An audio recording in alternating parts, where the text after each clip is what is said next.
Hello and welcome to the Black Dog Podcast, episode number 378.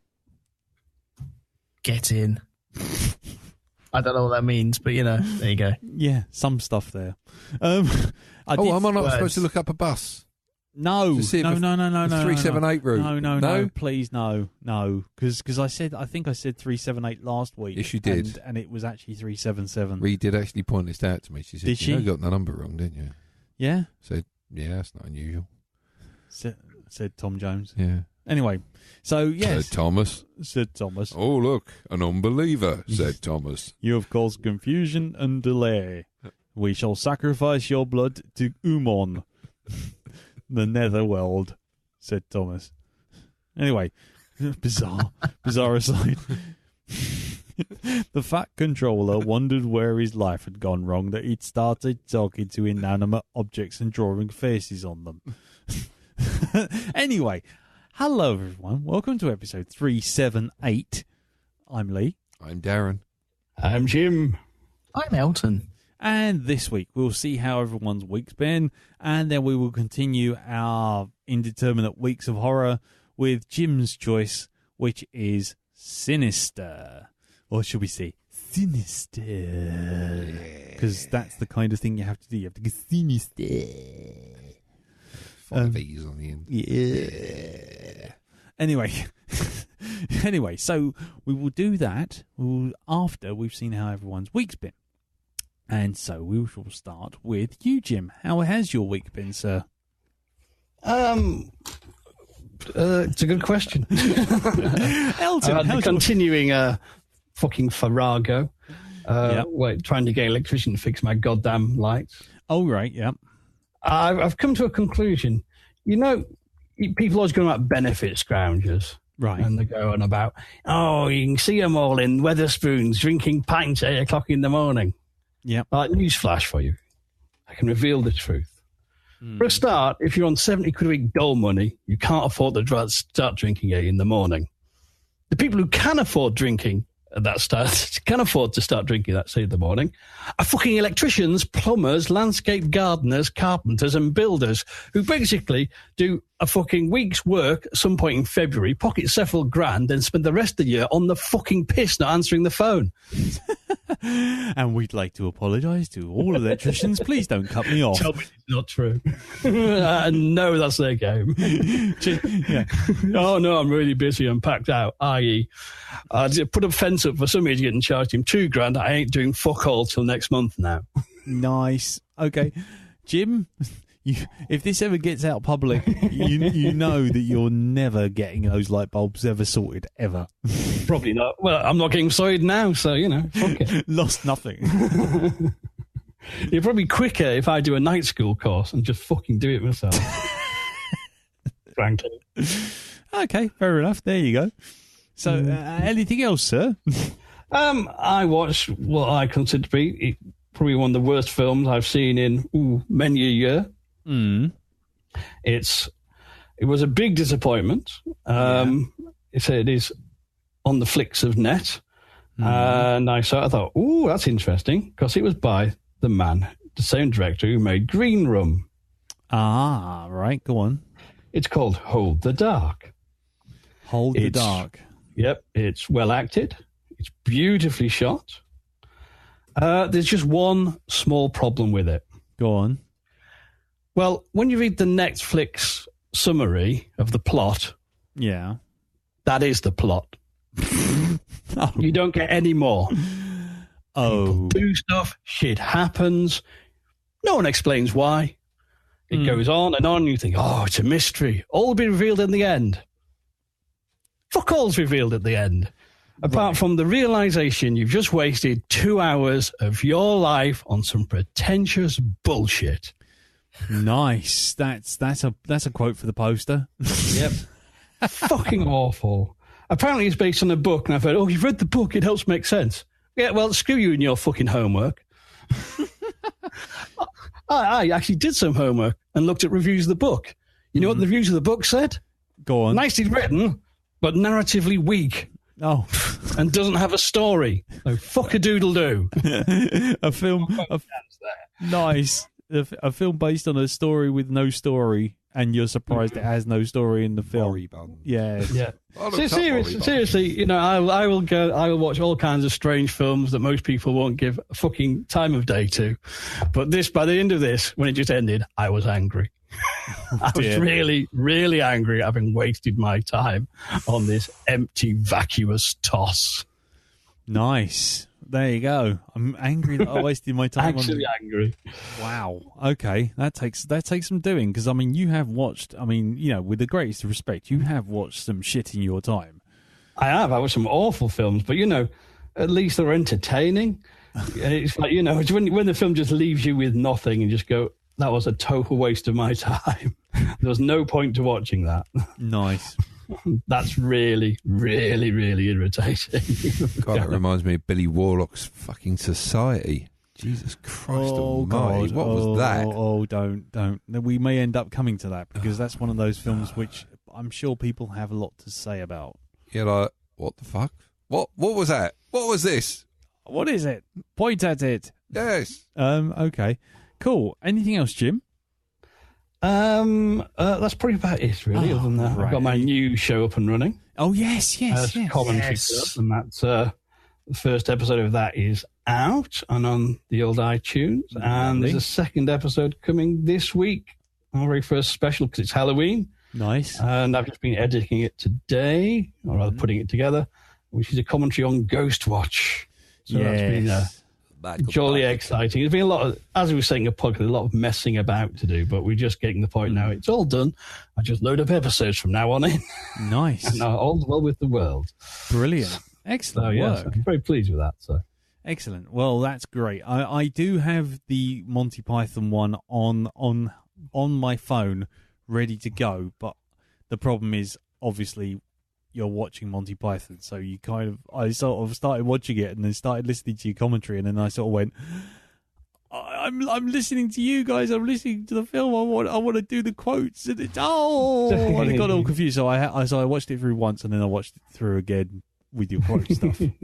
That's fair enough. That's how you should do it. I think with the crapper films, it might be more fun just to turn the sound off and just listen to you guys.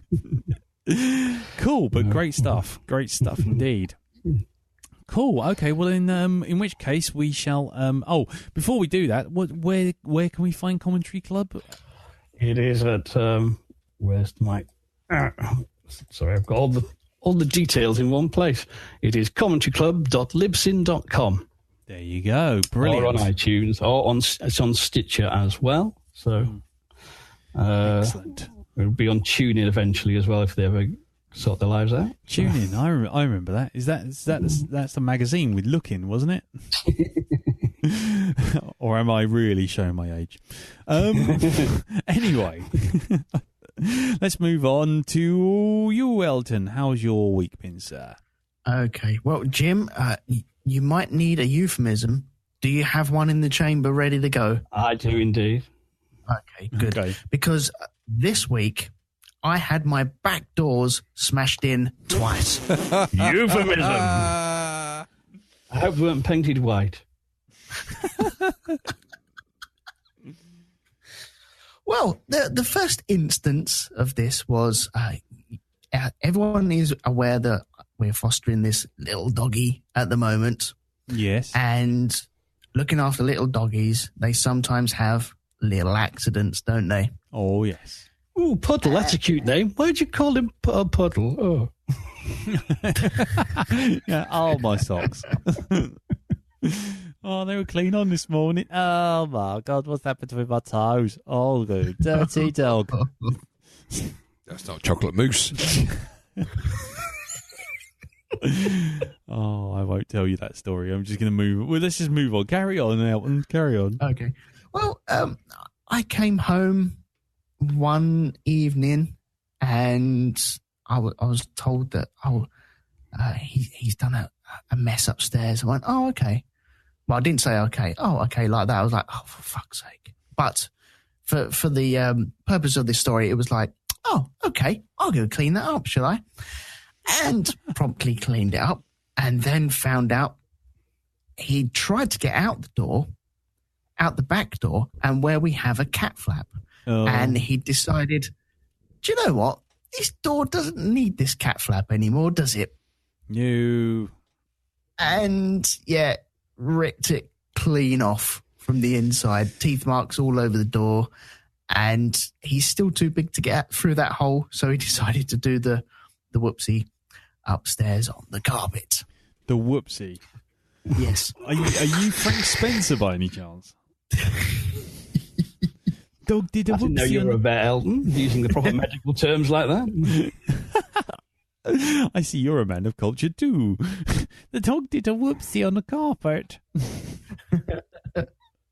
Well, that was the first instance. Yes. And then the second instance happened on Saturday morning, taking Kimmy to horse riding.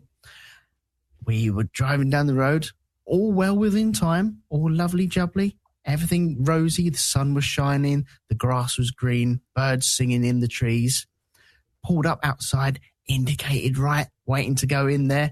And all of a sudden, some twat decided to drive into the back of my van at 30 miles an hour, destroying the back doors on that, bruising my arm, giving me a bad neck, giving my daughter a bad neck, losing her glasses, and sending all the shit in my van all over the place. The bastard.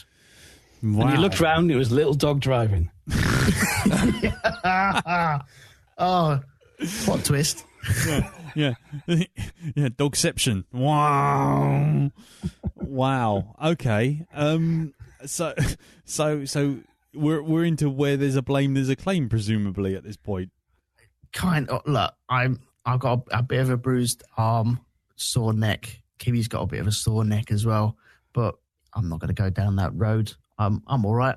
I'm a brave soldier. I like to walk these things off, so we're good. Besides, you set fire to the cunt and walked off laughing. Yeah, because they Like couldn't. Mad Max. They couldn't get out of the car anyway. Yeah, they were taped up in the back in sort of like true Sinister fashion. Yes. And there's just me stood at the front going, Were you Mr. Road Boogie? trip 14, 18, sorry. Yeah, road trip 18. Yeah, there you go. Cool. yeah, what a fucking div, man. He was on his way. This guy was on his way to a wedding in the next village along. And he was obviously larking around with his mate in the car, who, I don't know, he ended up with a broken nose. And when the airbags both deployed, I will send you some pictures of what they did to the van later on. Oh. I can't get into the back of this van at all. It's totally caved in. It is a now concaved van. Wow. Okay. It's not so much a van, more of a dock. It is, yeah. You can dock a Ford Fiesta in the back of it. And is this your work van by any chance? Yes, it is, yeah. Although I am working, so I'm allowed to use the van. So it's all good. I'm That's all good. legal. Yes. But that was so someone called the police. Someone called the ambulance as well. Some busybody over the road who witnessed everything and was like, oh, by the way, I've just sent you a picture of it in our little Facebook chat. Yeah, we heard. We all heard when your internet dropped. Oh, I see. Oh, It's my okay. God, It's okay. yeah. No, it's Oh, cool. It's okay. It's okay. You only sounded like Metal Mickey for about 2 seconds. It's cool, I do apologise. dude. It's But, cool. yeah, I'm this, looking at it now.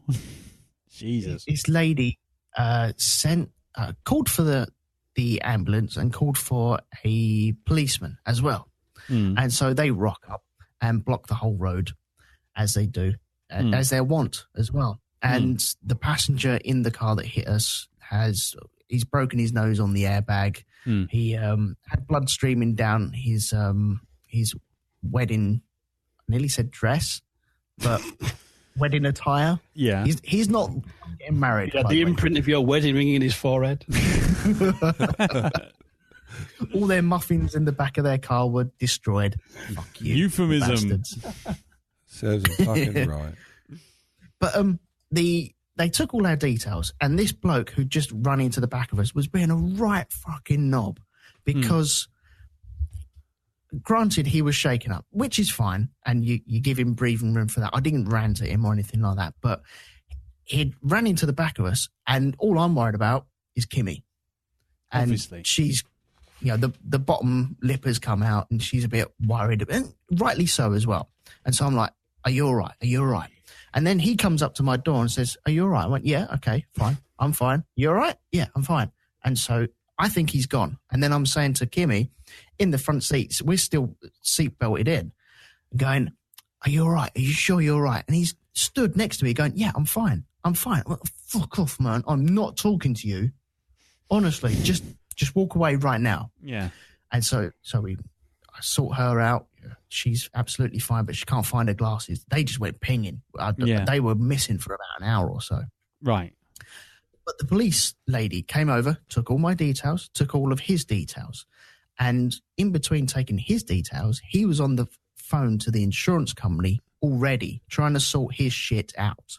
Instead of sorting out the stuff that's actually happening right now, he's just worried about, let's sort the car out because it's a hire car and he just doesn't want to get into trouble and shit like that. And so he's causing confusion and delay like Thomas the Tank Engine. And he's just holding the whole process up.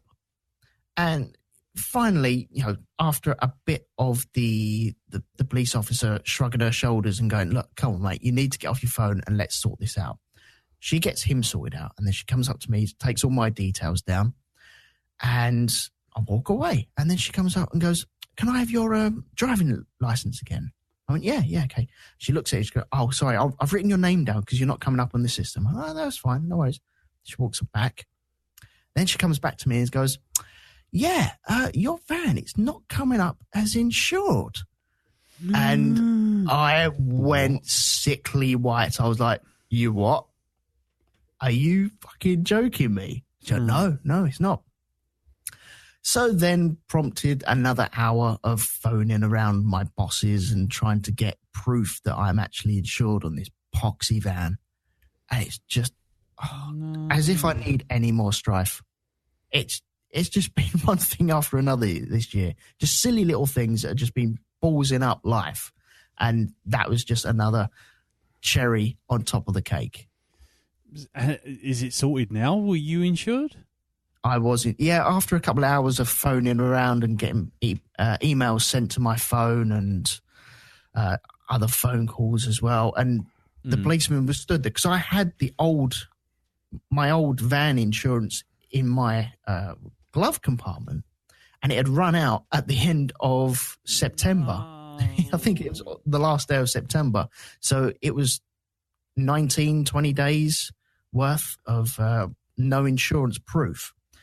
And so I've shown him the old one. Look, I know the old one, it's no good to man nor beast, but there's proof that it was insured.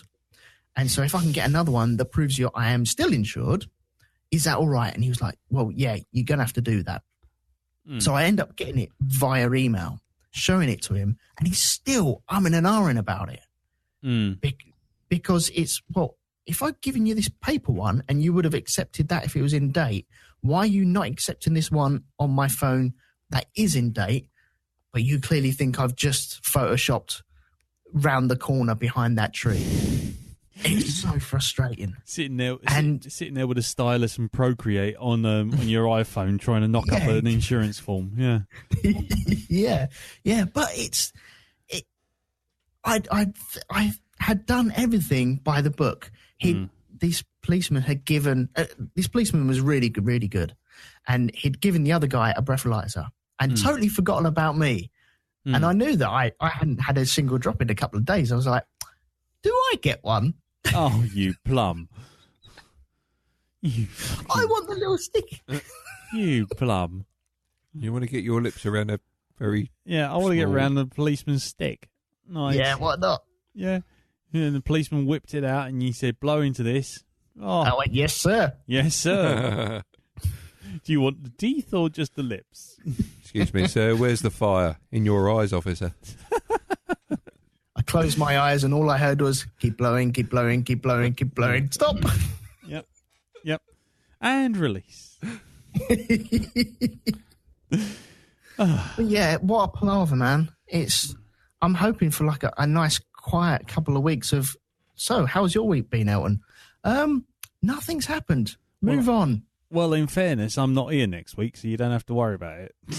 Oh, I'll build something up for you. Don't worry. Yeah, you got to. Yeah, man. What the hell? What have I must have done something in a previous life. I must have kicked like a Hindu cow or something at some point, somewhere along the lines, and just screwed everything up somewhere. You'll probably find that your house is built on an Indian burial ground or something.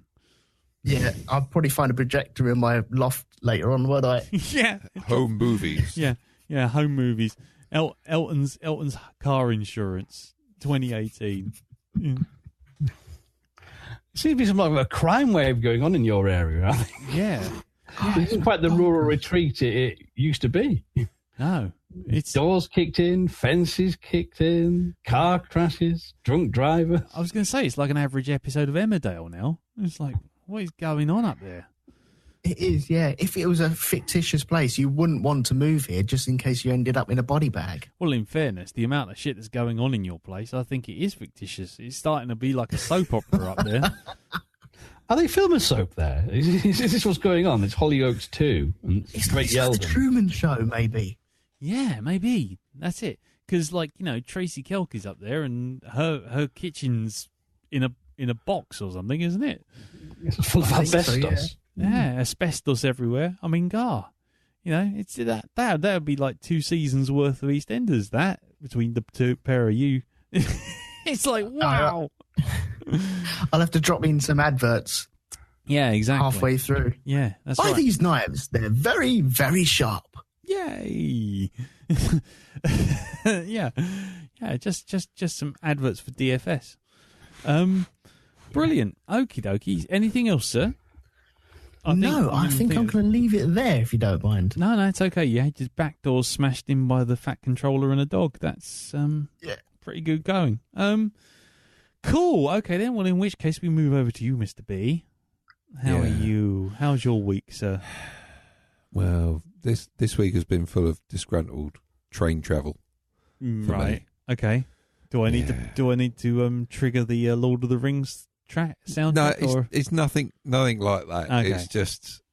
It's just I have questions, right? Yes. Right. Questions like, why am I paying for this? why call a train the 7 o'clock to Woking when it always turns up at 7:03? Why not call it, I don't know, the 6:57? Because then it might actually get there by 7 o'clock. Or just call it the 7:03. Yeah, that's what I just said, though, didn't I? You see, I said just call it the 7:03, but no, I actually wanted to get there at 7 because it reaches a connection at Woking. You said it gets me into London really quickly, right? Why Okay. do that? I don't know. It's almost like you pay. It's almost like you're paying for a service that you're not getting. Exactly. Well, this week, that very same train service, South Western, right? Okay. Oh yes. We're naming and shaming this week. Okay. Yeah. Ultimate trolling. Yeah. Of its passengers. Yes. Okay. 6:49. Normally get that train. If I catch the earlier train, it's normally the 6:49 into London. Right. Okay. Says the train this morning is cancelled. Okay. Okay. So what do you think? Now they've announced that it's cancelled. What do you think? What do you think happened next? I reckon the train pulled in. No. Shall I tell you even worse? Shall I tell you what the fuck it did? Right, okay. Go on. So this is 6:49. The train is supposed to pull in and take to London. That has been cancelled. Yes. At 6:47, Yeah. a train crawls through Byfleet and Newhall. Right. Okay. Literally crawling along on its hands and knees. Yeah. Through the station. Yeah. And I shit you not, it almost stopped about 20 foot beyond the platform and almost sat there waiting. Right. So you've cancelled the 6:49, but you still got time to make a train crawl through the same platform, like fucking the drivers flicking V's up at all the passengers. Like, fuck off, wankers. Yeah. And then you slow it right down to almost stopping just outside. What's to stop you from just getting that train? And there were people on it, right? Yeah. The fucking thing was almost empty. There were like about 3 people. In fact, the staff on the train outnumbered the fucking passengers, right? Right. And they just had the thing crawl through, just not stopping. Yeah. All the doors locked. Everyone was waving at you as they Exactly. go past. And you can't even make it. It's not like the old trains where you can take a risk and run up to it and turn the handle, on the door and jump on. Right? No, can't do that because they're all sliding doors now. Yeah. Yeah. Okay. So you got trolled by the train company. Yeah. Nice. And then today, Yeah. like, I mean, you obviously experienced this yourself. A little bit, yes. I'm at Cannon Street Station. Yep. Waiting for the and they cancelled. They've been cancelling loads of trains because of a signal fault on a line that's not even on the line that I take to come to Grove fucking Park. It's like about 10 miles in the other direction, and yet it's apparently affected every single service. Absolutely. Yep. It was like being For shits and giggles. That's what. Exactly. It was like someone saying a bus has been cancelled in Edinburgh, so Yeah. the Brighton and Hove So the price train, of bacon has now gone up. It's like, what the fuck? How do you equate those? I've got what? Yeah. How? Yeah. The Edinburgh train is being cancelled, so the Brighton and Hove train is also cancelled. What? So NASA's put a delay on the launch of the next space shuttle. Yeah, that's right. It just doesn't make sense. Nice. Yeah. And that's been Not your very. week. There's been that, yes. But and the upside to this week, because there has been some good. Mm. This week, I watched a Netflix film which came out a while ago. One of their, I'm pretty sure it's one of their own sort of like, productions. It's a film called The Foreigner. Have you watched it? No. It's Jackie Chan and Pierce Brosnan. Yes. And it's all about Jackie Chan playing the role completely straight. No laughs in this whatsoever. Right. Okay. This is not comedy Jackie Chan. This is serious acting Jackie Chan. Okay. And it's about a guy who basically loses his daughter when the IRA, with this splinter group called the Authentic IRA, causes an explosion in London. Right. Okay, because it's kind of trying to bring back the Troubles again. It blows up this. It's like a bomb in the back of a bike. Blows it up outside a bank because it's Deliveroo. No, well, you might be. Who knows? There we go. Side for this bang. Yeah. But it takes out a clothes shop that his daughter's in, and his daughter is his only living relative now, and she gets killed. Yeah. So he basically starts harassing the police for the names of the people who caused the explosion, and they keep brushing him off because they've got no leads, right? And then he finds out that Pierce Brosnan, who's playing a minister in Ireland, who has links to the IRA, he's a Sinn Féin politician that has been a terrorist in the past, right? Right. It's suggested by a news report that he probably knows the names of these terrorists, of course, and he doesn't, right? He's just as much like, don't want to derail the peace process, find these fuckers now. Yeah. But then Jackie Chan keeps phoning him up, asking him for the names, and he doesn't sort of like give the information back. So he goes to Ireland to ask him directly.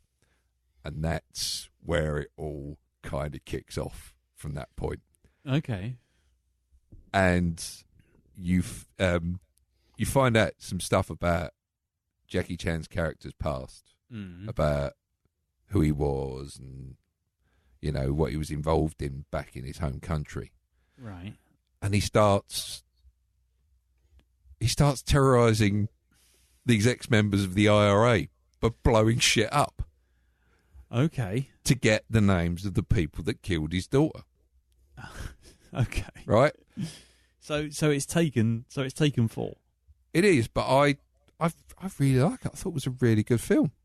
It's good to see someone like Jackie Chan just put himself out there, stop doing the usual stuff, and do something a little bit different.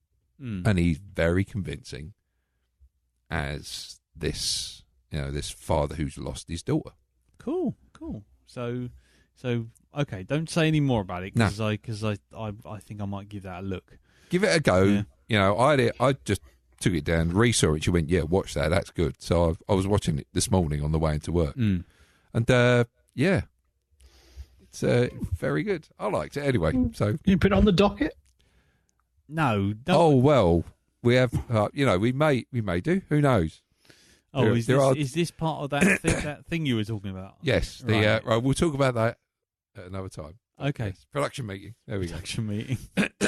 Production meeting. It's a Facebook chat for about 5 minutes on a Tuesday morning. Yeah, but I think it's a good idea. Okay. We could get a couple of goes out of that. But Okay. yeah. Cool. Okay. But and this week's cooking or baking attempts. oh, what the Doctor Who baking? The Doctor Who baking thing. This week I made millionaire shortbread. Ooh, condensed milk for the caramel. Actually, because I've run out of time, I actually had to go out and get Millionaire proper- shortbread. No, I went out and got carnation caramel. Okay. So the condensed milk people also make jars of this stuff, and my God, was it delicious! Nice.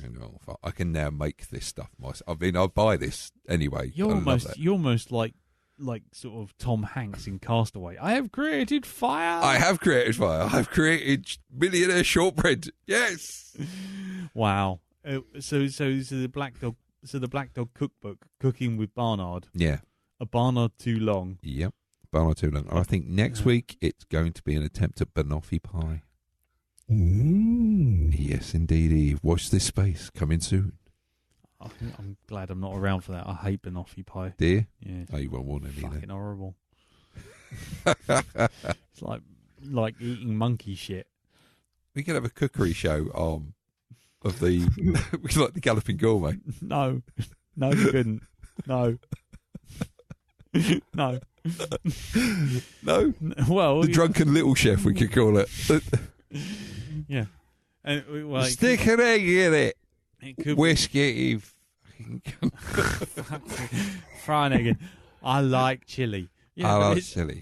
but it's No, Ethan Blumenthal's my hero. yeah. So what you do is you get some sweet corn, you put some super glue in it. Try that. No, honest, you won't forget this in a hurry. Special. Shh. It's Toffee and wasabi. Toffee and wasabi. You can't go wrong. How You're about- sounding very like a feature for the Black Dog YouTube channel. It is starting. it It is. is starting It to is. sound a bit like that, Yep. isn't it? This week, my recipe for Barnoff pie. Yeah.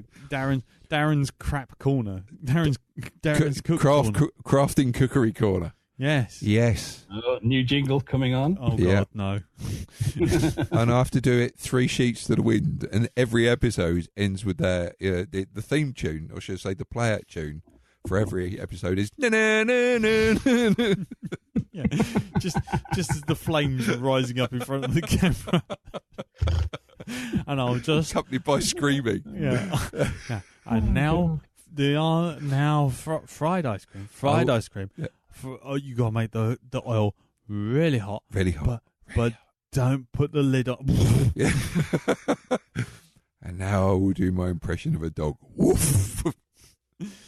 Nice. Okay. Well, we'll look forward to that. Mm-hmm. Look forward to you. Are you going to release all these recipes? Ree's been taking photographs of all of these. Yeah, but that's not the same as actually a recipe. Well, Picture of It's you. classic could do evidence, that. isn't it? Yeah, I exactly. could do that. actually. Yeah. That's Exhibit A, Your Honour. If you want to cook along with the show, here's one I prepared earlier. Yeah. Okay. Yeah. Still got the price sticker and the wrapping on it. Yeah. I've made millionaire shortbread using bulk caramel with bulk chocolate and the bulk shortbread, and all I did was put all 3 of them together and Yeah. pretend I took them out of an oven. They didn't see an oven at all. That one, that was just all the ingredients together. Stick it in the fridge for half an hour. How do you make a shortbread without putting it in the oven? All it is just crushed biscuit with butter. Put it together, mix it all in, put it out the base, stick it in the fridge for 20 minutes, goes solid. Then what you do is you get your caramel, spread that over the top, put that in the fridge, let that go a little bit harder. Then you get melted chocolate, drop it over the top, and you let that sit in the fridge. And then call your heart specialist. Yep. Insulin is available at the door. I'll tell you what, there were people for 3 estates over actually just falling down diabetic after that. Pupils dilated into tiny pinpricks. Okay, cool. Okay, well, we'll look forward to that. Nice. Yum. Yum. Yum dog. Yum dog. Okay, my week. Well, I tried to repair the shed. We go from super unhealthy to super healthy now. Oh no! I'm not going to talk about that. No. Okay. Oh, well, I did have one incident yesterday. Okay. Which was only briefly while I was running. I basically running through London should be accompanied by John Williams' The Asteroid theme from Empire Strikes Back, because the amount of people that just kind of wobble around like fucking random like shoes in a tumble dryer is just unbelievable. So I'm getting quite good at sort of predicting where people are going, especially the phone zombies. Yeah. When they're walking and they're literally walking with peripheral vision, they can only see like about a foot in front of them. So if you're running towards them, they're not going to get out of the way in time. So you have to watch out for them. But anyway, so I'm feeling quite good about this until I rounded the corner at St. Martin's Court, St. Martin's Square in church just before Charing Cross. Yeah. Because you know what's at St. Martin's, on the corner of St. Martin's Church? No, go on, what? St. Martin's in the Field. There's a pool. There's a little stand-up gents' toilet. Is there? Yes. Did you suffer from splashback? No, I didn't suffer from splashback. What actually happened was there was too many people on one side of this toilet, and there was nobody on the other side of the toilet. So I took the inside line, only to discover that someone was in that toilet and opening the swing door as I rounded it. Exactly. I'm listening to the music, and it's belting away, and I'm running around the corner. I'm like, there's Charing Cross. It was like, yeah, it was. Oh, my nose. Yeah. That was that was one off. That's the only running story I've got. But anyway, I was repairing my shed last week, this week just gone, and finally getting the door put on, because normally we just put the door over the hole and just prop it up. Yeah. So I do that, get it on there, and then to put the frame to put the hinges on. I've had to go inside the shed and put the hinges on, and then I'm standing there. But what I haven't realised is that the shed, being open to the elements, has become one with nature. How do I know this? Well, it's quite simple. I've got the shed door. I've put the shed door on. I've stood up, because the shed's like quite short. Yeah. Quite short. I've stood up, and then discovered, guess what? What? Guess what I've hit my head on? Go on. A little tiny ball of baby spiders in a little thing. You and spiders. Did you get one up the crack of your ass? No, I did not. I got loads of baby spiders on my head. Oh, beautiful. Loads of them. Beautiful. Loads of them. Beautiful. And do you know what? You know what? I very calmly went, Carol. I'm having a baby spider shower. Yes. But you know what? My darling wife, who had been assisting, who was on the other side of the door, or so I thought, had decided, you know what? Fuck this, I'm off, and she disappeared. So I'm standing inside. She's off out. She's got other pictures or something. I'm standing in this shed, feeling like my hair is alive, and holding with the sound of spiders. Yes, yeah, the hair is alive with the sound of spiders. Holding this door, going, Carol, hello, and she's gone. She's gone. So, Carol, would you be a dear and pass a flamethrower? Yes, Hans, bring the flamethrower. And so I stepped very calmly out of the shed, and I put down all my tools very calmly, and then I went,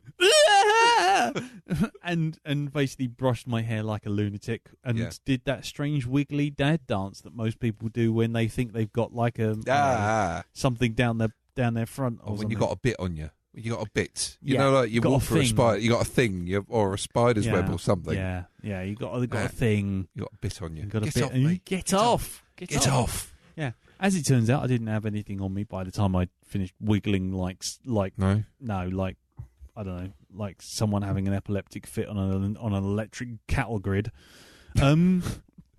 So yeah, that was good. And the only other thing I did this week was I went to see First Man. Ooh, how was that? First Man. Okay. The high watermark for Apollo mission films and documentaries is From Earth to the Moon. Yep. Which Mr. McManus and Mr. Palastides did a lovely mini series podcast on. Yep. Then of course you've got Apollo 13. Yes. Which is a fantastic film. Fantastic. And Good of film. course, you've also got for the previous stuff, the history leading up to it is obviously the right stuff. Mm. The thing that goes throughout all of these is the sense of heroism. The fact that all of these guys are the top of the tree. They are proper heroes. You know, they are people who have done things that most people will never do. Mm-hmm. And they remain sort of stoic and heroic in the face of unbelievable peril, trying to push. They're at the sharp point of human endeavour. Yes, exactly. They are the very, very pinnacle of human endeavour. And so when you go to see a film about the very first mission to land on the moon, focusing on the guy who actually steps on the moon, what you should feel is this is an amazing achievement, and this guy is a true hero, and this is all the trouble and the strife and all the trials and tribulations he went through, all the trials and tribulations that the Apollo mission went through when Apollo 1 burnt up inside the capsule during a test, people dying in test flights, the horror of, and the dread that all the wives and the family suffered when these guys would go off. Would they come back? All that sort of thing. Mm. But what we actually get is Ryan Gosling doing his best impression of a Jewson's plank. Yeah. For 2 fucking hours. Does he make that same voice, that same face? Yeah. He makes... I tell you what he does. I mean, let's get this straight. I mean, Neil Armstrong is one of the guys, who was always described as quite very, very matter-of-fact, implacable. He was emotionally locked up. Yeah. So we already know that as a person, he's quite impenetrable. Perfect for Gosling. But then what the director, Damien Chazelle, has done is got hold of Gosling and gone, do your best Neil Armstrong impression. And he's done it, and Damien Chazelle's gone, no, that's a bit too emotional, mate. Rein it in. So you've got Gosling literally. The story's supposed to be about like how he's emotionally distant, and essentially since the death of his daughter, at the very beginning of the film, so it's no spoilers here, that he's trying to constantly get away. He's trying to constantly strive to be somewhere else. He's emotionally distant. Mm-hmm. But the problem is that if they don't focus on anyone else but him, then what you've got is basically an emotional shut-in doing things that an emotional shut-in does, which is essentially not engage with anyone and not talk to anyone. And when he does talk to people, it's done in a kind of mumblecore fashion where you're kind of looking at him going, give us something, mate. Just something. I'm supposed to care about the mission that you're on. I'm supposed to care about your family life. I'm supposed to care about all these things. But fuck me, it's so fucking tedious. I mean, the stuff when he actually goes into space, the stuff when they actually he flies the Gemini missions, and when he flies like test planes, the X-21 or whatever it's called, all that stuff is really good because it's kind of, you get to feel the tension and the fear of like these things that are literally held together with nuts and bolts, kind of rattling away. And when you see, like, there's one bit where he's flying the plane, test plane, and it's heating up in the atmosphere, and the floor plate is actually starting to glow while he's flying this thing.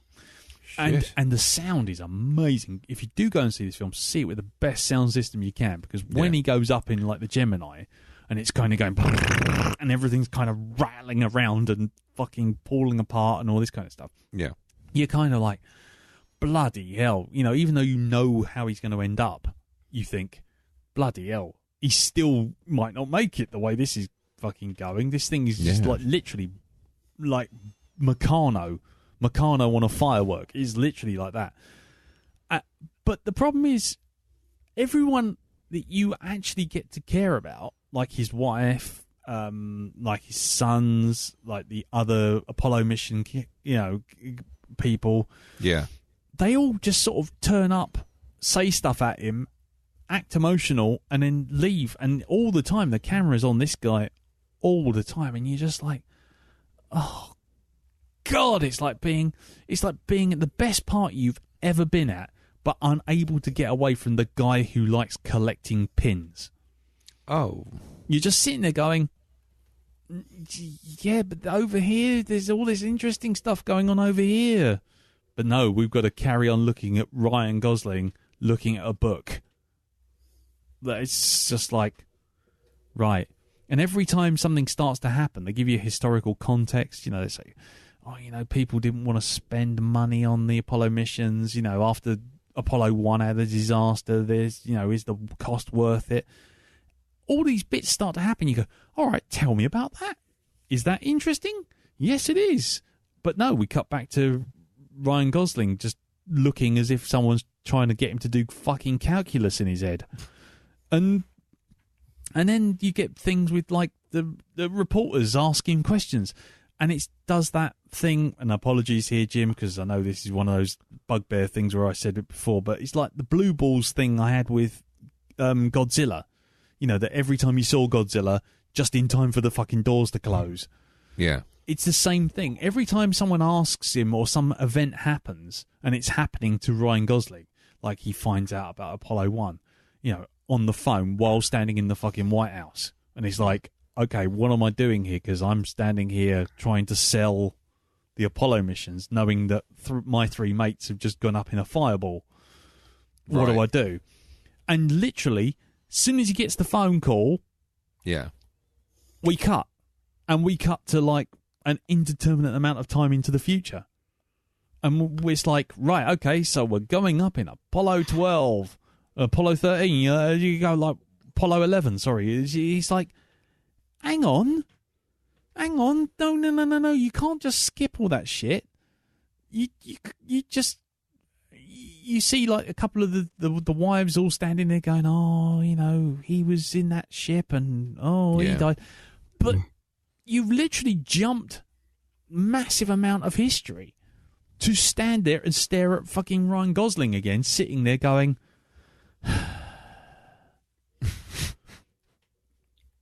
I mean, it should be just called Sigh, the movie, because that pretty much is what he does for 2.5 fucking hours, even when he's in the most life-threatening situations. Just sighs. Yeah. The Gemini mission bit is really well done. It's superbly done. But the fucking worst bit, the biggest crime, with all this super-duper technology we got these days, the launch of Apollo 11 is nowhere near as well done as the launch of Apollo 13 in the film Apollo 13. There's a bit where you see the Saturn V go up through this cloud of fire, and it goes up into the sky, and it genuinely, both I looked at Andy and Andy looked at me, it looked like someone had just got a fucking fuzzy felt rocket and just stuck it on a piece of string and just pulled it up across the TV of a rocket going on. It was the worst effect I've seen in a very long time. I'm like, oh my God. It was the bloody awful. Yeah. But that's one of the major parts of that series, though, surely. Yeah. No. The Apollo... That should be like the money shot. The money shot in Apollo 13 was the launch, wasn't it? Yeah, well, this is literally. It's like you see a cloud go up from the launch pad, and then you see a rocket that. Let's be honest. If the screen was the size of a living room, it's about the size of your hand, and it literally just goes up in a straight line, and it's just like, really? That's it? That's your mission? That's your launch? And then they're going to the moon. They're going to be there for like 2 weeks to get there, and then 2 weeks to go around and land, and 2 weeks to come back, and all this sort of stuff. No, that whole thing's over in about 15 minutes of a 2-hour fucking film. And you're like, right, so we're supposed to be focusing on the man, but the man is the most tedious human being on the fucking planet, so no one gives a shit. So show us all the history bits. But they don't. They kind of, every time they hit a history bit, they just go, yeah, you don't want to see that. Let's look at Ryan. He's doing an Oscar thing. Look at him. Look at his eyes. Look, his eyes are got a slight wet look today. He's got an eyebrow that's twitching in the sunlight. Look at him. Yeah, don't worry about that launch over there. Let's watch Neil Armstrong eat soup. Because that's much more interesting. Pretty much. And it's left down to Claire Foy to be his wife and essentially do the thing. And she's like the emotional core of the whole thing. Yeah. But in historically accurate fashion, she's kind of left essentially holding the kids and having to just sort of stare at a box listening to a mission going off. You're like, oh, okay. Oh, and Buzz Aldrin's portrayed with like 6 lines as generally a bit of a twat. So, really, yeah, he's played by the villain from Ant-Man. And he basically just says a couple of things at parties and funerals, and everyone looks at him and goes, and you think, oh right, okay, so there was a bit of friction between Neil and Buzz. Then was there? Nah, don't get nothing of that. Just none of that. Fucking nothing to do with anything. Buzz just sits over there, says a couple of things. Everyone looks at him, goes, dick, and Neil just stands there staring out of a window with wet eyes, sighing. It's fucking. That's all he does. So, occasionally when he's not flying a ship or crashing it. Yeah. But there you go. So yeah, first man, last out. It was me. I was like, fucking hell. It's very telling that, like, in the audience where we were watching the film, a good 50% of the audience was actually asleep. Oh, Christ. There was a bloke beside me. There was Andy on the other side. There was a bloke beside me, and then his wife was asleep. Then the guys behind me, who was noisily eating popcorn, he'd kind of nodded off a little bit and was looking at his phone, and then the bloke behind him was asleep. I know that because I tried to get to the loo by going down a long way, and then I sort of tripped over him, and he was kind of like sprawled across 2 seats, kind of. Christ. Well, there you go. That's one to avoid. Yeah. But, you know, it's directed by the guy who did La La Land, and it's got Ryan Gosling in it. So, Oscars. Woo! Woo. Anyway, let's move on. Sorry, I've taken too much time. So, let's get on to this week's movie, which is the third in our random amount of horror films. And it is Sinister. Roll the lady jingle.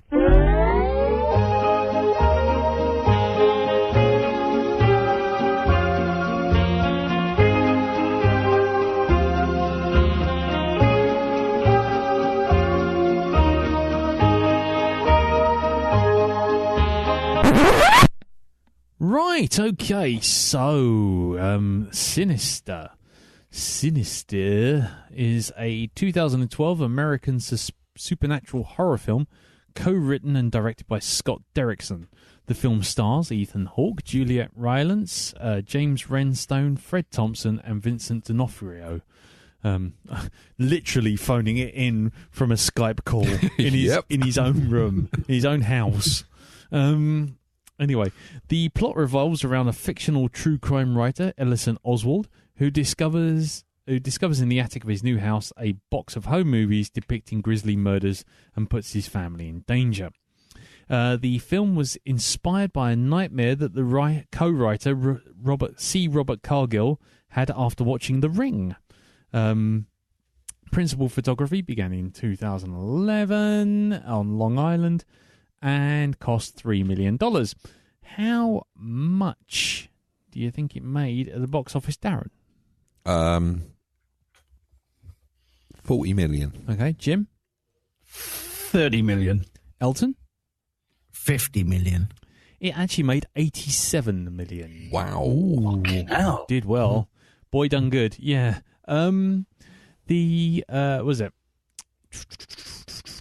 To add to the authenticity of the home movies and snuff films, a Super 8 segments were actually shot on Super 8 camera. There you go. A little bit of a trivia for you there. And the film premiered October the 12th, 2012. It's received mainly positive reviews, praising the acting, direction, music, cinematography, and atmosphere, but received some criticism due to its use of jump scares. The film was a financial success enough to spawn a sequel, which was released in 2015. Just one last bit of little information. When crafting the look for the ghoul, aka Mr. Boogie, Cargill, the writer, initially kept the idea of a sinister Willy Wonka before realising that the audiences might find it silly and might kill the potential for the film becoming a series. Looking for inspiration, Derrickson, the director, typed in the word horror into Flickr and searched through 500,000 images. He eventually narrowed the images down to 15, including a photograph of a ghoul which was simply tagged Natalie. Cargill was particularly struck by Natalie and decided, what if it's this guy? He and Derrickson contacted the photographer and purchased the rights to Natalie for $500. Nice. So yeah, some of the murder sequences were taken with ambient tracks played in the background by a Norwegian black metal music bands, including a band called Ulva and Aghast. There you go. All very useful, I'm sure. Right. Well, I'll leave it there because there's not a lot else to say, and any critical response might actually mirror some of the stuff we have to say on it. So, who hasn't seen this film? I've never seen this film. Okay. Jim, I presume you have, otherwise you wouldn't have suggested it. Yes, I have. Yes. Elton, have you seen this before? No, don't be silly. Okie dokie. Right. Well, in which case, we'll go round the table with Jim last, seeing as it's his choice, and he's the only one who's seen it, because this is the first time I've seen it. So we'll start with you, Elton. And we need a potato rating on this as well by the end of the review. So what did you think of Sinister? Nope. Nope. Nope. Nope. No, thank you. Nope. Nope. Okay. Let me introduce you to my nope dealer. Nope. Well, who's your favourite member of royalty? King Edwards. Yeah, nope. Yeah. Oh, man. This is a proper modern horror movie that delivers on the atmosphere, visuals, the sounds, and the jump scares, but without overindulging on any of them. Right. That's the way I feel about it. It's that first scene in the Super 8, the 8mm. That was enough for me for my first sitting. Oh, what, the family in the tree? Yeah, I honestly, I sat down and had a bit of a shit week. as we've uncovered. You had a bit of a shit. Do you know what? I'll sit down and watch this, and I put it on, and I got through that bit. I was like, do you know what? I'm really not in the mood for this. It's just so creepy. It's the 8mm thing. It adds so much more atmosphere. The clicks, the whizzes, the grain. It makes it feel so much more interesting than a digital digital recording. Yeah. Like nowadays, they would have, like in a found footage movie, they'd have interference. They'd rely on interference or static to add and pump in atmosphere. Whereas the 8mm has all that atmosphere laid over stuff you're actually watching. They don't have to cut away from the stuff you're watching. They can add to that. And that's what makes that so good. And then to add creepy ass minor music all over the top of it, you're like, fucking hell, man. This is dark. I can't do this. Fuck. I haven't felt like this since Lake Mungo. This was fucking terrifying. Yes! Congratulations, Jim. Score 1 for you. Thank you. You are still the master of horror and the master of ceremonies for all horror movies. Yeah, this touched me in so many ways. Yes, euphemism. But it hit the right notes to scare the shit out of me. I think looking back on it now, it's not as bad. And I do sit here going, well, it wasn't that bad, was it? But it's, as you're in the moment, it's that dread. Fucking Ethan Hawke, turn a fucking light on for crying out loud. What is the matter with you? Yes, for sure. I bet he's got light switches all over his house that have never been used. Yeah. Fucker. I have to say, he was a bit like everyone's dad. What is this, Blackpool Illuminations? Turn it off.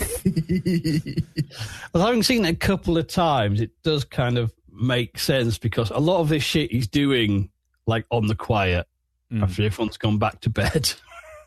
And he really just want to know his wife what he's up to, especially with his current projects. Yeah, that's true. Yeah. Sorry, carry. Yeah, go carry it on. Yeah, that could be part of a minor downfall in the film because he is so isolated and trying to sneak this in.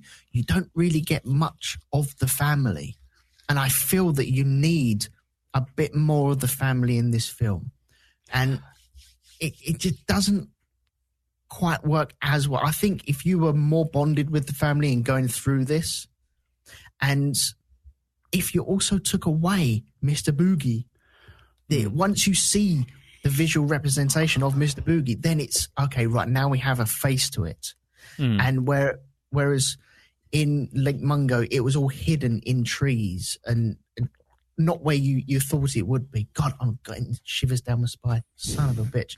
But with this, if you had like the water face and just couldn't quite work out what it was and kept it like that, instead of having the high res, high def picture on his screen. I know he's taking it from a Super 8 on a canvas, but he got it to any resolution that he wants on his screen. And even though you do get that creepy ass moment where he turns and looks at him and you're like, I'm clawing at my table going, fucking hell, man. Stop that. He's right there. Just turn your fucking face around and look at him. And that is creepy. But you also, okay, I have a face now. I know the representation of it is just like a demon and I know what I'm dealing with. When you don't know what you're dealing with, that is where it's fucking badass. Look at Borderlands. We didn't see a single thing in that, and that was terrifying up until the very end. Yeah, absolutely. I think well, I'll deal with that when I get to my one because I'm kind of the same opinion in that respect. But cool, okie dokie. I mean, so how many potatoes, Elton? Come on. Okay, how many potatoes out of how many though? If it's out of 10, then yeah, this is up there 9, 10. Definitely. It's in the same league for me with Wreck, Borderlands, and Lake Mungo because I got the same sort of, oh my fucking God, I don't really want to be watching this. I wish this had subtitles to look at, but it didn't. And I thought it was really, really good. Looking back on it, it's really good. And some bits are a bit drawn out and maybe not as good as what I'm remembering. But what I got was an experience, and I really appreciate that from it. And it's not making me want to go see this second one because I'll probably be shit scared. Don't bother. No? Oh, okay. No. It's not bad, but it's totally redundant, really. Yeah. This is one of those films, you know, it tells its story, it comes full circle. You don't need any more. Yeah, it's like Ring and all those, you know, continuations of that. Once you know the gimmick, so to speak, you don't really need to see another one, do you? I can't imagine you do. Cool. No, but I thought it tied itself up in a nice little bow. Once you get like the pictures of the scorpion and the snake and the dog, you're like, oh, hang on, yeah, we've been through that, and that's all on his laptop in front of him. And then while he's on that laptop, he's getting drawn back into the story, and behind him, you've just got black, and you're like, some fucker is going to jump out of that in a minute and scare the bejesus out of me. And then you've got the other guy on the other end of the Skype, and he's got stuff happening behind him. You're like, that's making me think something's going to happen behind him. Please stop it. And, oh, man, it was a roller coaster for me. So, well done, sir. Well done. Oh, well, there you go. There you go. Right, well, that's mission accomplished. Luckily, I don't think we're around for the next week. So that, as an official end to our horror season, though we have an unofficial end in what we got for Patreon. Yeah. But that sounds like a winner. We finally got Elton. We got him this year. The curse continues. Right. So, what about you, Dendal? What did you think of this? Remember, I said there's a certain type of horror film that really just works on me. Yeah. It's the subtle stuff. This is one of those films. I found this incredibly creepy, as well as annoying, because I'm sat there going, call the police. Yeah. Call the police. Yeah. Call the fucking police, you dippy shithead. Don't make me come over there. Maggie, you've seen the police in that town. Would you call those guys? Well, there is that. To tell you the truth, actually, they could have put those guys, they could have made those coppers, especially the sheriff, a lot more stereotypical, as it were. That the actual sheriff wasn't such a bad guy. He was even like when they were going out of town, and it was like, you know, did somebody drive you out? Because if they did, you tell me now. Yeah. You know, that's not like the typical sort of like backwater sheriff that, you know, they're we're glad to see you go kind of thing. Yeah, they're sort of, you know, the very threatening, very quite sinister character himself. He was actually a genuine person who was not very happy with some of the stuff that this guy had written in the past. And you get the impression that maybe his book, as his books have gone on, he's had success with one, and then he's just got more desperate as he's gone along. And as the sheriff said, your book caused, you know, one criminal to be let off, and then he murdered again. Yeah. You know, this is what I don't like about you. I'm not a big fan. And Ethan Hawke's character was a bit of an asshole anyway. You know, there were tinges of it right there. How his wife stayed with him, I don't know, but there you are. But yes, getting back to the actual main thing of the story itself, the horror, the actual creepiness in this, it's quite unbearable in some places. You know, it's the bit where he's watching the family drown in the swimming pool. Yeah. And then he notices something in the swimming pool. And it's Mr. Boogie. Yeah. You know? And then he notices him again in other things. Yeah. And then there's a rather nice little bit where he's got his laptop on, he's got a picture of Mr. Boogie and he's doing something. And Mr. Boogie turns around and looks at him. And then switches back before he looks back. You know? That was a bit panto, but yeah. Yeah, it was a panto, but it's like, behind you. Yeah, this is definitely not just like a bunch of serial killers. This is, you know, there is something a little bit more to this. hell What was that? that? I think don't that was my know. computer. I apologise. Oh, right, okay. Okay. It was You're not watching home movies, are you, Elton? No. Yeah. Don't pin that sheet up on the wall, mate. Just give it a rest. Do you know, one of the biggest creepy moments for me in this wasn't anything to do with Mr. Boogie. Yeah. It was when his son suddenly exploded out of the cardboard box and was screaming upside down, and it's just the eyes and everything. It's like, what the fuck? That's basically, I sat there confused and Scared. slightly shitting myself as well watching this thing. You know, it's just that. It's like, this is lovely. This is great. This is the sort of, this is the sort of horror film that I like. 'Cause it is actually working on me. Even This going, is lovely. This is great. No, not, words I didn't use. no, it's I appreciated what it was doing. Yeah. It worked on me. It was like, yes, I actually feel like this is a scary film. Even going to bed that night and locking stuff up, it was kind of, that film came back to me at that one point as I'm checking the doors are locked. Yeah. And it's like most of the lights are off. And it's like Ethan Hawke, you know, it's that. Check the doors, double check the doors. Double check the doors. Yeah. That sort of thing. So yeah, I really enjoyed the film. It was quite satisfying. You know. Satisfying in the way it scared you. Yeah, satisfying the fact that it did exactly what it said on the tin, and it did it well. The whole Mr. Boogie thing as well, that the actual image there that they portray of him, incredibly creepy. You know? Okay. The kids as well. The bit where they're walking around, you can't see them, but you can see what they're doing. Yeah. Okay. There's that sort of thing. Yeah. Where the girl comes out of the darkness to begin with, and it's just like, it's right up close to his face. You're like, why are you not seeing this? Out the corner of your fucking, not even out the corner of your eye, it's like half your eye should be able to spot this girl. Yeah. And then you realise what is going on. Yeah. So yeah, I liked it for that. I like the fact that it didn't portray the local sheriff as a complete and utter arsehole. The stereotypical way they do these country sheriffs. Yeah. It didn't do that at all. He was actually a pretty decent fellow who really wasn't happy with the way this guy had portrayed the police, and also just the fact that he was in the house where the murder took place. Yeah. Just to do this story. Yeah. You know? So yeah, it definitely gets my thumbs up.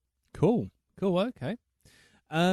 Right. In which case, for me, I mean, just to give you, I've said it before in other horror films. For me, it's always what you don't see as opposed to what you do. That, with the exception of Lake Mungo, where I got wrapped up in the story and more not scared as just sort of like really interested.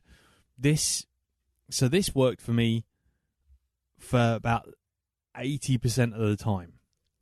All the Super 8 stuff just brings back so many memories of watching like half-assed bits of Earth versus the Flying Saucers on a bedsheet, and outtakes of like Thunderbirds and all this kind of stuff that my parents used to have on little Super 8 films. Used to show us on repeat. So all of that stuff was super effective, really, really effective, and literally, as soon as that thing sort of started playing, and he's sitting there in the dark and it's playing, and I'm just like, yeah, that's it. I'm out. That's it. No, you are. No. Where it really worked, when it really worked, it really fucking worked. I mean, the Super 8 stuff, all of that stuff with the family in a tree, the swimming pool, the one with the lawnmower, for God's sake. Lawn work. Yeah, lawn work. Fucking hell. And where it didn't work was when it became more explicit. The minute the Super 8 started showing like kids, the kids slitting the throat. And when it sort of did, when suddenly there's that bit where he goes up in the loft and he sees Mr. Boogie actually in a projector screen and all the kids sitting around. Yeah. As soon as it goes, right, okay, that's it. We're ripping the Band-Aid off. Here's all your creepy shit right here. Yeah. The film kind of loses me a little bit because then it kind of got summed up the most because the bit when you suddenly realise what the curse is, when you realise where it's going, like Elton said, you see the snake, you see the dog, you see the scorpion, all in the imagery, and there's Vincent D'Onofrio going, no, it's how it it projects itself through to another dimension using images of itself and all this sort of thing. Yeah. As soon as he did that, I'm like, right, okay, I know where this is going. And it's like, okay, right, cool. Here comes the little daughter who's been cursed, and she's now become the bad guy and all this sort of thing. And that's cool. But as soon as we got the fucking Boba Fett moment at the end with Mr. Boogie just going boo in the screen at the very, very end, I'm like, oh, you didn't need to do that. You really didn't. You've over-egged the pudding.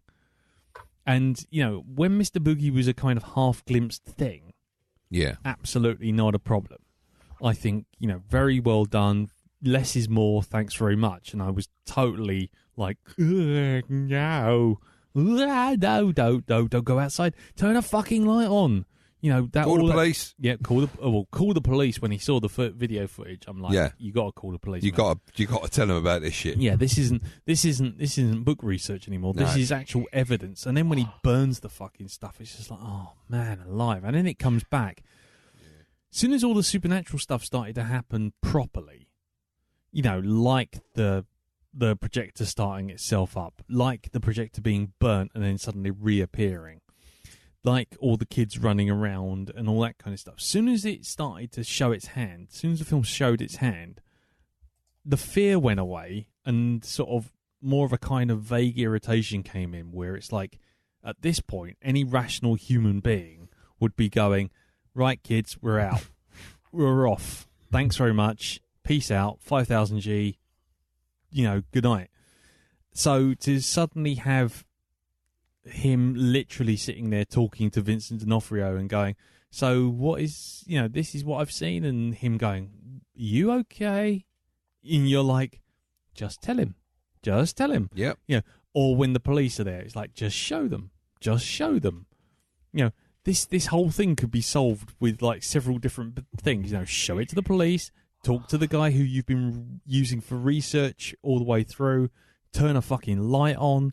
Don't go out into the forest when you can see that there's Mr. Boogie staring at you from through the kitchen window, which shit me right up. I've always got a thing about faces at windows. Oh, God, tell me and about suddenly there's Mr. Boogie in your garden staring at you. Fuck you, Mr. Boogie, right in the fucking eye. But as soon as it went into, oh, here's your creepy kids playing hide and seek and doing panto stuff, and Mr. Boogie turning around on the screen on the. Thank you very much for that phone, you dick. But as soon as Mr. Boogie's turning around in the screen of the computer and all that kind of stuff, it's like, you see, you've overdone it now. You've shown the monster. You've gone from Alien to Titan Find. You've gone. You've taken the mystery away, and as soon as you take the mystery away, you kind of go, it's that the Ring thing. It's like if you don't see it until the very end, then it's like, fuck. Whereas if you're seeing it with 20 minutes to spare, and the character's still going, oh, there's some creepy children in the loft talking to a faceless monster, which has just walked through the fucking screen. Okay. I'll speak to Officer so-and-so and see if I can find out a little bit more about this stuff in the morning. No, fuck off will you sit there in the morning and go, I would have burned that fucking house down and left. Yep. It would have been like, good night. Yes, get out. Peace out. It's the Amityville horror thing that Eddie Murphy does. It's like, hey, there's a lovely garden outside, lots of space for the kids to play in. Get out. Too bad we can't stay. It's just... That's the thing, and so that's the thing with this film. It was two halves. One half was super duper creepy, and I was totally on board. But as soon as Mr. Boogie as soon as he did that boo at the very end, just before the credits rolled, it was like, you didn't need to do that. You really didn't. That film had done a superb job of building atmosphere. Just to have the sudden bad guy go at the end, it's just like Mr. Blobby. It's like, oh, fuck off. But Blobby. Yeah, or like I say, or like the digitally inserted sort of Boba Fett in all the special editions, suddenly walking back into the camera. I'll do. You're right. Evening. See? I was in this episode. Yeah, honest. Right here. Look, I was right here. But I will say that a good 80% of that film had me really not comfortable at the very minimum and shitting myself at the absolute worst. Yeah. Especially there's anything like that with looking through fucking windows and then there's a face on the other side. Fuck that noise. Fuck it. Fuck that right up. Go away. Going into lofts and finding hidden things and people and you know what? Fuck you. No. And, you know, especially, and then you stick creepy kids into the mix. It's like, God almighty, give us a rest. Crack a joke. Do something. Dance. Do something. Turn a fucking light on. But, yeah, but otherwise, I would say overall I really enjoyed it. But when it got a little bit more explicit towards the end, I kind of lost a little bit of love for it. But otherwise, thumbs up from me. Total thumbs up. So there you go. What about you then, Jim? Go on, and you picked it, obviously. Over to you. Well, this is, I think, the third time I've watched it. Mm-hmm. First time I saw it, I just thought that was a really good little movie. And I watched it, I think, a couple of years later and thought, yeah, that actually still holds up, which is why I picked it for this time and a few years on again. For me, I think it's almost a shame that this is such an early film for the screenwriter and the director, because Scott Derrickson went on to direct Doctor Strange. Yeah. And this time, there are a few things that kind of, it would be more effective if you just moved things around or foregrounded a few things a bit more, which I think a more experienced director and screenwriter probably would have done. It's like you say about the lights in the house. It's not entirely clear one sequence is because there's a power cut in the neighborhood. Yeah, I didn't know. And the whole thing that he's doing this on the QT, and you need more about how his wife's worried about how he gets fucked up anyway when he does this stuff gets to him when he writes these books. Yeah. And you need I think as Elton said, it'd be more effective if that had been developed and foregrounded a bit more. And I think kind of, I say, I'm with you. You don't need that final boo at the end. Yeah. But kind of how much though it's kind of, shall we say, there's some certain amount of studio pressure to, quote, keep faith with the kids and deliver the goods at the end. You know what I mean? It's a great dilemma, though. You know, it's easy. It's the mystery problem.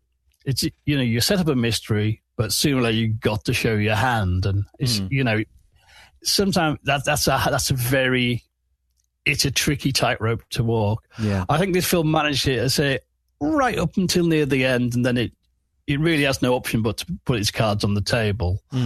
But it's kind of interesting. I said, you know, why I picked it is because I felt it came at an interesting time where it has some of that sort of torture porn angle, it has the found footage angle, it has the creepiness, sort of Blair Witch paranormal activity, that sort of eerie atmosphere.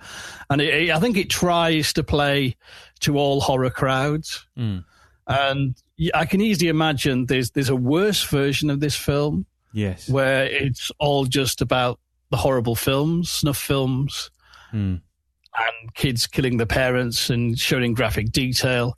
But equally, I think there's a superior, more art house version where you see less of Mr. Boogedy. Yes. And it's more ambiguous.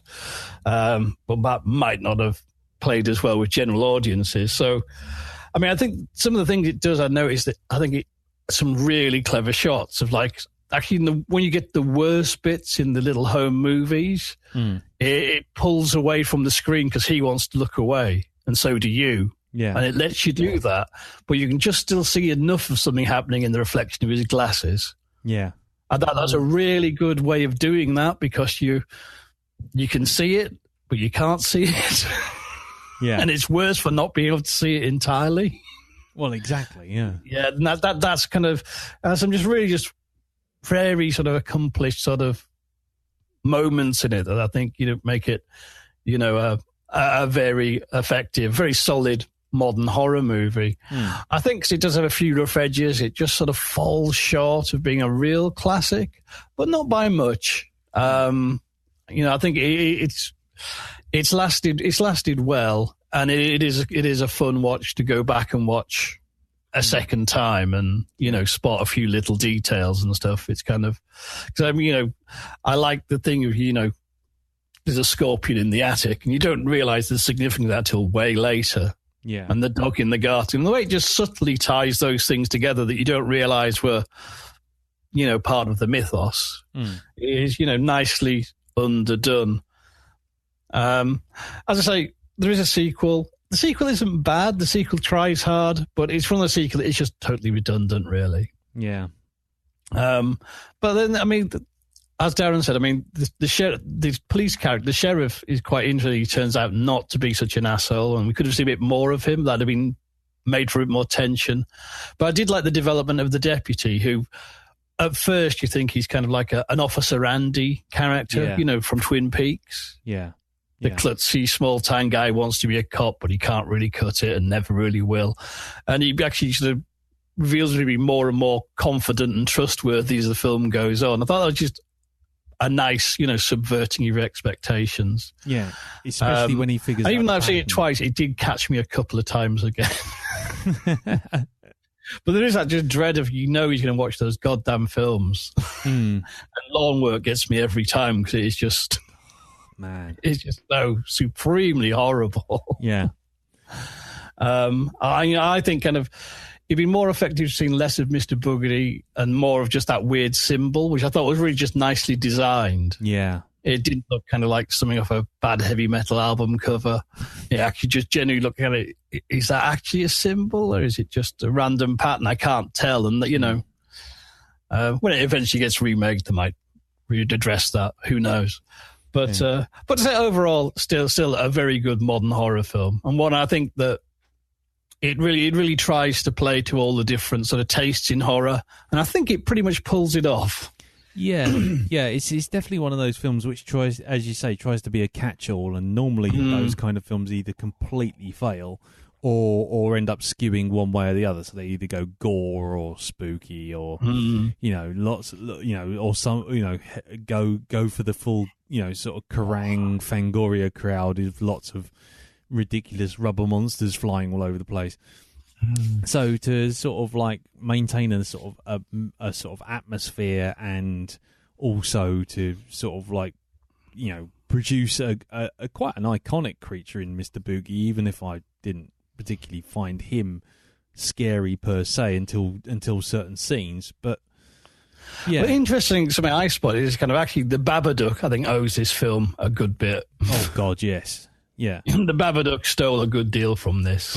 Yeah, but it's interesting when you compare it to something like the Babadook, where for the majority of the film, the Babadook itself is kind of pretty much hidden in shadow for almost the entirety of the film.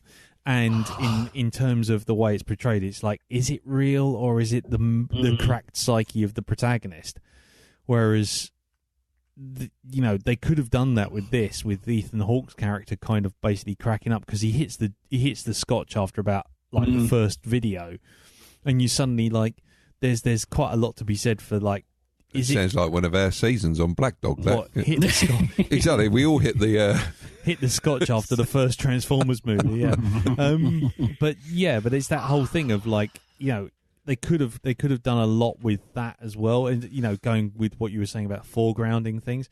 There's that whole thing of like, oh, you don't normally hit the scotch this early on in the proceedings, and you're like, what's that all about then?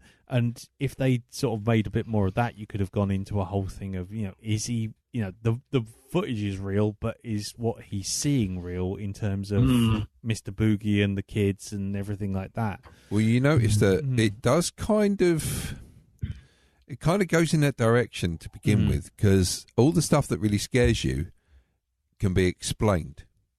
But it's kind of like, well, I can explain that, but it just feels a little bit too coincidental. Yeah. Like the kid coming out the box. Oh, or God. the power cut. Yeah. in the the whole entire area. It just that's too much of a coincidence. Yeah. Or is it? I don't know. Yeah. Still don't quite know how the kid managed to get himself into that box. Well, as they said, they found him in worse places before. Yeah, but he actually moved. He actually found a box and constructed a box, left it on the doorstep, and then hid in it.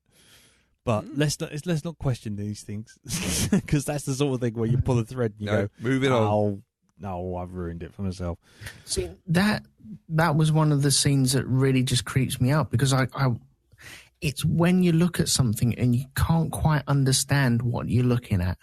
Yeah. I wasn't too sure what I was looking at, because he was upside down, he had all his hair dangling around, and it just confused me. And so I'm pulled out straight away going, why? I feel uncomfortable looking at this. This is creepy, and I don't feel right watching this. Yeah. And same with there are a couple of YouTube videos where when YouTube was new to me, there was a couple of films that came along and it just screwed the fuck out of me.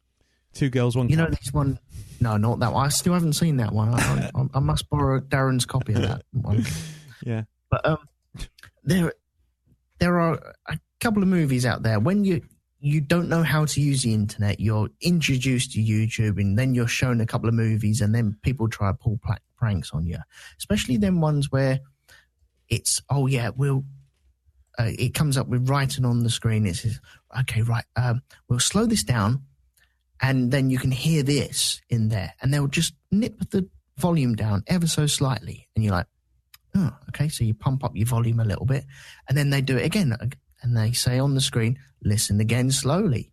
And you listen to it again, you pump up your volume. And all of a sudden, a face jumps out and screams at you at full blast. And you've turned up your volume to max. And you're like, fucking hell, man. And that's exactly what they did with that lawnmower scene, where they had lots and lots and lots of noise going around you, and you're used to that noise. You're used to that projector. That sound is kind of your way through this movie. And they slowly drop that volume down until all of a sudden it's silent. And you're concentrating on the light, and you're like, this light is moving around. You're like, what the fuck is going on here? And then it just blares at you. You're like, oh my God. And that did it for me. I was like, fuck, if I could eject, if I could pull the ripcord right there and then, it's like, yeah, guys, do you know what? I'm feeling sick. I'm not going to be turning up this week. I would have done it then. Yeah. Just a quick round table. Favourite, or should I say least favourite? What was the worst of the home movies? Oh man. For me it was the lawnmower bothered me, but I tell you what, the one that really got me was the swimming pool. That was one of those ones where because I've fallen in a swimming pool wearing my clothes before for actual work purposes, and I know that kind of moment of panic when things aren't quite going well and you're in a swimming pool, and I suddenly sort of like seeing everyone strapped to gurneys being pulled underwater. Oh my God, that's just no. Fuck that. Darren? Worst one. I think it's just, for me, it's the opening. It's the very first video you see, the opening of the film. It's just, there's no explanation, no nothing. You're just watching this thing happening. 4 people standing there on tiptoes, all of a sudden they go up. And it's the fact that it just focuses on that and just stays there watching the whole event. And that, for me, kind of, this is, this looks like this is going to be a bit special, this one. It really does. Yeah. I'm not sure where it's going to go with it. Yeah. But, I think we're going to head into darker Shit's territories. Getting dark. Yeah. Oh, and by the way, I know you saw me actually rewatching the opening sequence of that as people were talking. But I did it to go back to see and to check to see if Mr. Boogie was in the bush there as they were being hung. He's not there. No. Not there at all. He's poorly photoshopped in, as Yep. we see. But okay. Go on in, Elton. What about you then? Well, I do personally have a phobia of drowning. I don't really fancy going that way. That's one of my fears. And so the swimming pool really got me. The lawnmower bit, it all got me, really. But, okay, the one that terrified me again, you know, when he rewatched his own footage of him falling through the loft. Oh, God, yeah. And then you have the children's hands on him, and you're like, fucking hell, man. Yeah. Yeah, and again, it's one of those things where you suddenly go, at that point, surely you're sitting there going, nope, kids, we're leaving. Because, like, how the fuck did that happen? It's like, it isn't until, like several, like nearly 45 minutes further into the film before you get to that actual scene. It's like, fucking hell. How has he not got million candle watt lights all over that house constantly? Yeah. Because I would. Yeah, I was going to say I would have had like literally like air raid spotlights like in every room. I'd have very happy music playing as well. You want that? Teletubbies on constant rotation, or like the theme tune to Father Dead. You know, that kind of thing. Just fluffy music. Yeah. I think the weakest one out of them was the actual family's demise. Surely that should have been the punchline to everything, but it was just, no, you've had worse before. And not that I want to see everything, but it wasn't as creepy as what it could have been. I don't think there was any creep on there whatsoever. They kind of played their card, haven't they? They know where they want to be. They know what kind of movie they want to be. They want to be that. Oh, look, we've had another jump, and we're videoing lots of people in a cinema in night vision goggles jumping up and down. That's the kind of movie they want to be, because teenagers want to go see that kind of movie. Yeah. I did read, I think it's on IMDb, that the film has hardly any swearing, no sex, hardly any blood at one point. Yep. And they were going for a PG rating apart from the content. Well, yeah. I think America's a bit weird like that, though. Yeah. It's like over here, horror films are nearly always 18s and always have been. Yeah. Whereas, you know, I mean, in America, it's going, horror, it's kids stuff, you know. Because over there, if you get an R rating, that's a big, you know, box office death. You know, they don't like that at all. And you'd be surprised the rating a lot of horror films have had over the years. The Texas Chainsaw Massacre originally got a U. Fuck's sake. Seriously, because there's no blood in it, there's no nudity in it, there's no swearing in it. Well, you know, and the maker said, guys, you know, you got to give us a stronger rating. We can't put a film with this title out and to have this family-friendly rating. So well, maybe you got a point, actually. Yeah. But it is very to British people, it is very strange that so kind of kids could go and see Saw. Yeah. You know what I mean? It's kind of it's fine. What? What? Yeah. You what? But anyway, Jim, what about you? What was your least favourite, shall we say? I think the one that actually disturbed me, the swimming pool one is pretty bad, but I didn't like the car one as well. Oh, God. Because the car one, you go, that's fine.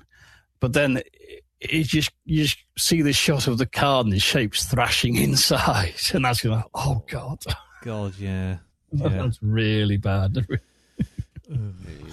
Yeah. The lawn work was one. I mean, when I first heard about Sinister, it was the Drunken Zombie podcast. It had just come out and they were talking about it, and they didn't really say much about it other than they liked it. And just one of those, Brian said, just to say that, oh man, lawn work. And so when I first watched it, by that point, I had a real dread of what lawn work was going to be. Yeah. Blimey. Okay. Well. Okay, well, on that note, I think we shall wrap it up. I can't look at Gardener's World ever again. That's that way. Right, okay, well, thank you very much for that. Cheers, Jim. Good suggestion. My pleasure. Yeah, I say try and at least get one that's very properly good. scary every year. Yeah. We don't always manage it, but No, we gotta get at least one. We don't know who suggests it, but we always get one. But cool. Okay then. Well, let's just wrap this up then. We'll tell you what we're doing next when we return in 2 weeks' time, because next week I'm away. But in 2 weeks' time we will be returning in November for what some could argue is another entry into the horror genre. Because what we're actually doing is a film suggested by Bob Haloman Lamont. Yes, the archivist of the Black Dog. Suggested the last Patreon film of this year, before I release more next year. But which is Green Lantern. Yeah. What do we do to you, Bob? I don't know what we did to him. I Who don't know. hurt you, Bob?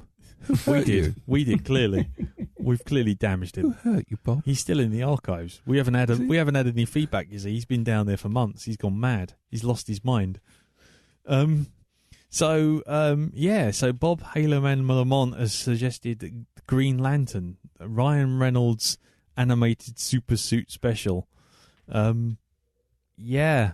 Have we all seen this film before? Yep. yep. Elton? No, never seen this. No. Oh, you're gonna love it. You're gonna love it. It's great. It's you know Ryan Reynolds Deadpool sort of thing, yeah? Oh, yes. Yeah. Yeah. Well, half the jokes in Deadpool are suddenly about to make a whole load more sense to you. Okay. Cool. So so that'll be when we return back in November. What date will that be? That'll be November. No, that'll be November the 6th. So when we come back for that. So before we go, Jim, do you want to just share your wares?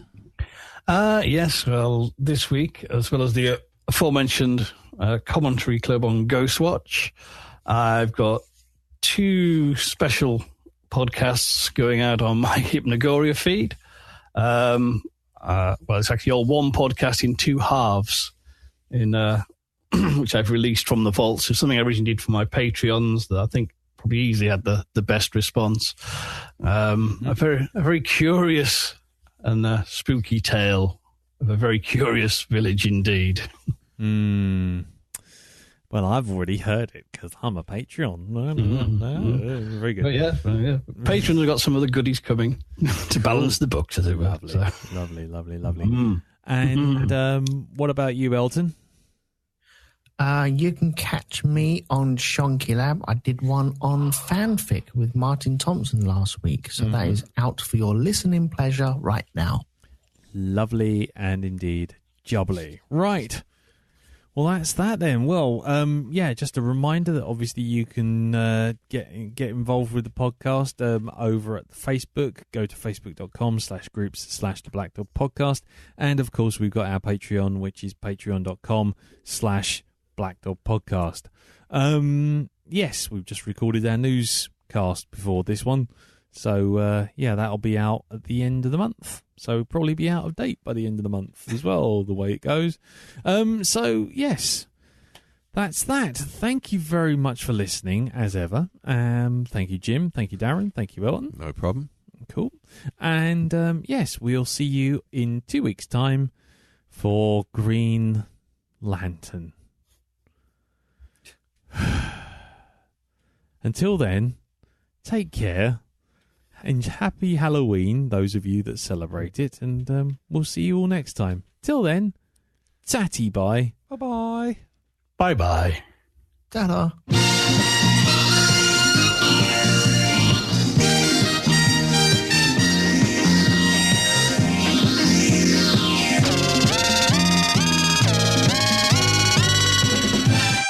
Oh, bollocks to it.